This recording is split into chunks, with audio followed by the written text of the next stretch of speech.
Hello guys, Unabridged here, and today we're going to be continuing Chapter 4 of Emily Windsnap, The Tale of Emily Windsnap. Alright, Chapter 4. Don't forget your things. Mom reached through the side door holding an object that filled me with dread. Oh yeah, I took my swimming bag from her, and get a move on, you don't want to be late, do you? No, of course not. I looked down at the rippled sand between the wooden slates of the dock. Mom, I said quietly. What, sweetheart? Do I have to go to school? Have to? Go? Of course you have to go. What crazy idea do you have in your head now? I don't feel well. I clutched my stomach and tried to look like I was in pain. Mom pulled herself up through the door and crouched on the jetty in front of me. She cupped my chin in her hands and lifted my face to look at hers. I hate it when she does that. The only way I can avoid her eyes is closing my own, and then I feel like an idiot. What is all this about? She asked. Is it your new school? Don't you like it? School's fine, I said quickly. Mostly. What is it then? Is it swimming? I tried to move my head away, but she held on tight. No, I lied. Here's a pro tip. Don't choke on your own spit. The sun is deciding to make me a flashlight or a marshmallow. I do that so it's a little less. I can't do anything about that window, so. Alright. Anywho, No, I lied, looking as far as to the side as I could, my head still trapped in her hands. I thought we had that all fixed, she said. Are you worried in case it hasn't worked? Why hadn't I thought of that? I couldn't believe how stupid I was. I should have realized that if I let her think I was cured, I'd have to go swimming again. I've got a stomach ache, I said weakly. Mom let go of my chin. Come on, sweet pea. There's nothing wrong with you, and you know it. Now scoot. She patted my leg and stood up. You'll be fine, she added more gently. I replied, and sloped up the ramp and along the pier to wait by the promenade for the jitney that drops me off near school. I slunk into homeroom just as Mrs. Partington was closing the attendance book. She looked at her watch and said, I'll turn a blind eye just this once. She always says that. Everyone laughs when she does because she actually does have a blind eye. It's bright blue, just like her other one, but it doesn't move. It just stares at you, even when she's looking away. It's a bit freaky. You don't know where to look when she's talking to you. So we all try not to get in trouble. She always has the best behaved class in school. I didn't laugh with the others this time, though I just said sorry and went to sit down, pushing my hateful swimming bag under the table. The entire morning was a disaster. I couldn't concentrate at all. In addition to being my homeroom teacher, Mrs. Partington was also my pre-algebra teacher. We were doing some simple equations and I kept getting X wrong. I was really mad because I'm good at math and usually I can solve the bonus questions easily. Mrs. Partington kept giving me sideways looks out of her good eye. When the bell rang for break, I actually did start to feel sick. Next was swimming. Everyone ran out of the room, but I took ages putting my pens and book away in my backpack. Mrs. Partington was wiping the board. Come on, Emily, she said without turning around. It might be nice to do something on time today. Yes, Mrs. Partington, I said, and crawled out of the classroom, reluctantly dragging my swimming bag behind me. I walked to the gym like a zombie. We were supposed to catch the bus right outside the Brightport Community Center where the pool was. It crossed my mind just to keep walking and not to stop at all. I'd gotten as far as the double doors when Philip North called me back. Oi, teacher's pet, he yelled. Everyone turned to see who he was talking about. Teacher's pet? What are you talking about? Come on, we all saw you were showing off last week in the pool. Bob couldn't stop going on about how amazing you were and how we should all try and be like you. Yeah, we all heard what he said. Mandy Rushton came up behind Philip, and we saw you.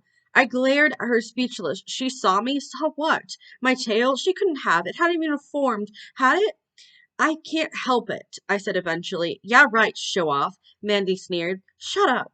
Mr. Bird, the PE teacher, showed up then. All right, break it up. Come on, you guys.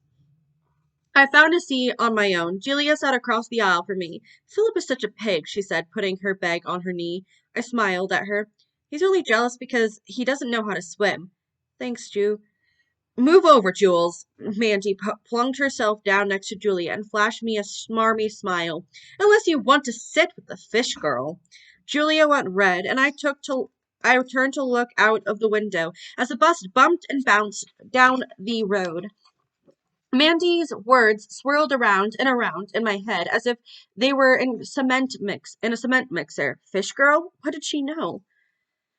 The bus stopped in the community center parking lot. You coming? Julia hung back while Mandy pushed and shoved to the front with the rest. In a sec, I'll catch up with you. I pretended to be tying my shoelaces. Maybe I could hide under the seat until everyone came back, then say I'd fainted or fallen over or something.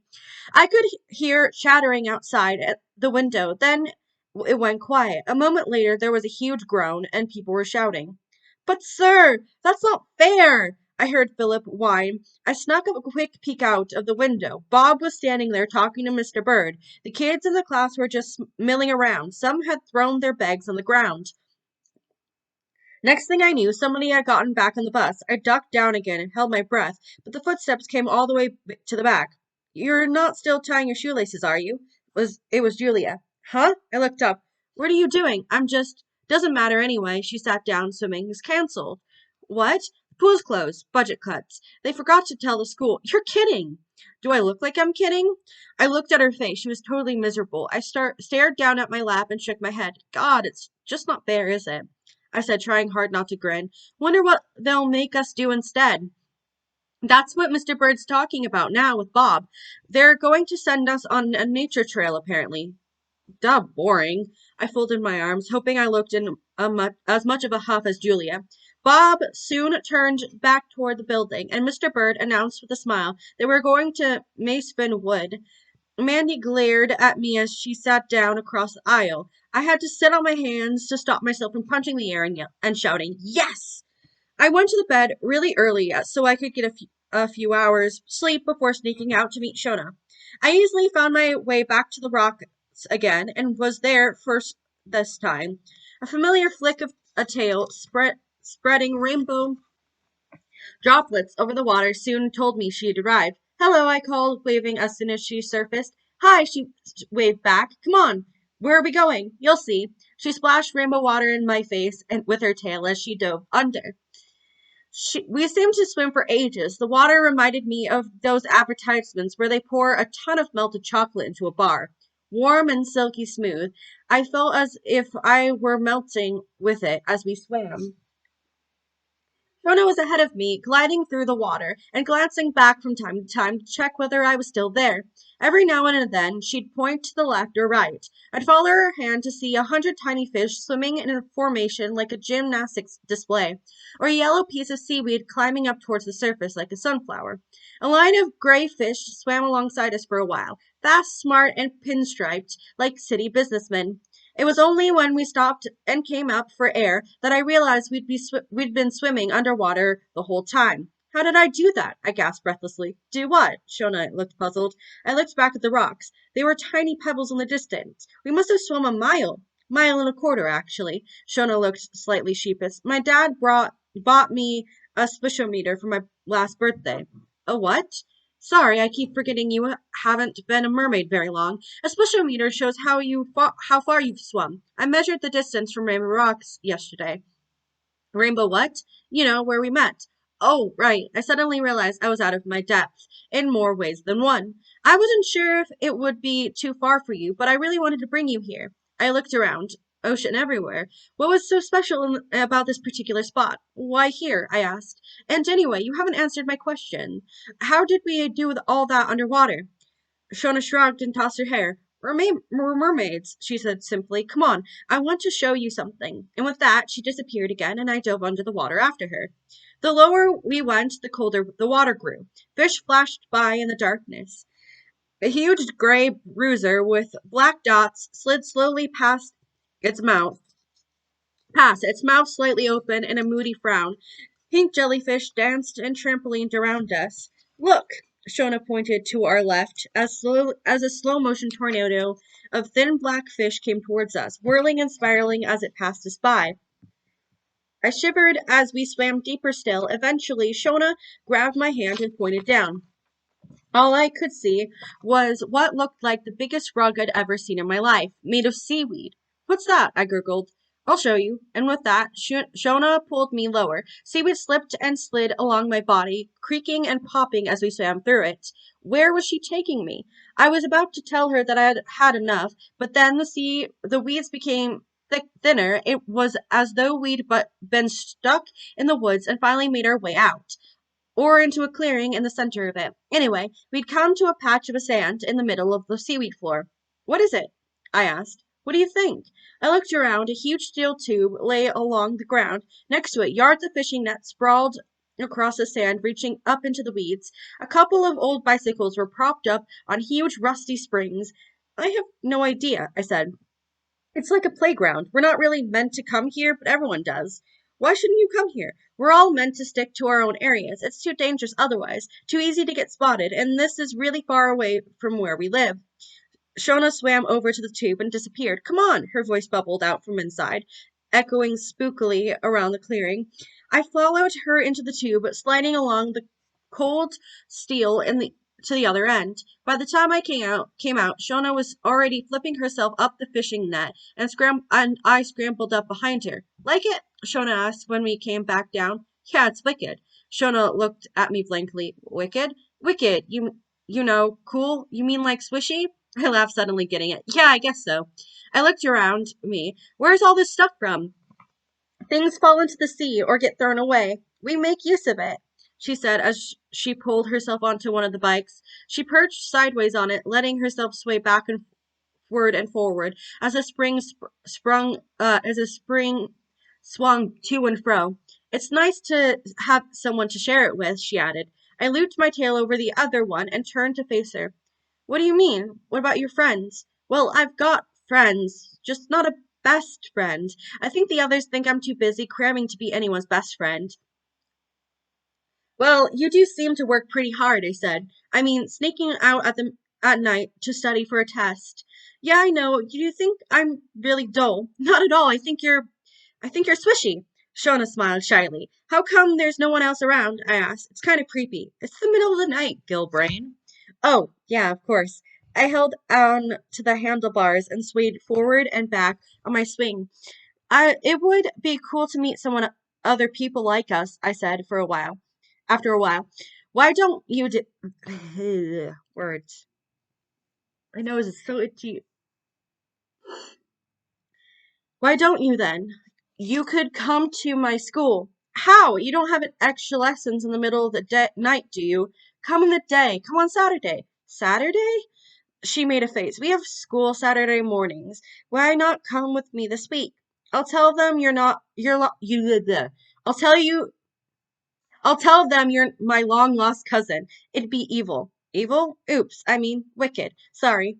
I thought about it. Julia actually had invited me over on Saturday. I could easily tell Mom I was going there and tell Julia I couldn't make it, but I was only getting to know Julia. She might not ask me again. Then who would I have apart from Shona? But then again, Shona was a mermaid. She was going to take me to mermaid school. When else would I get the chance to do that? Okay, I said, let's do it. Great. Will your parents mind? You're kidding, aren't you? Nobody knows I'm a mermaid. You mean apart from your mom and dad? You're a mermaid. They must be. I haven't got a dad, I said. Oh, sorry. It it's okay. I never had one. He left us when I was a baby. Sharks, how awful. Yeah, well, I don't want to know about him anyway. He never even said he was leaving, just disappeared. Mom's never gotten over it. Shona didn't reply. She'd gone very still and was just staring at me. What? I asked her. Your dad left when you were a baby.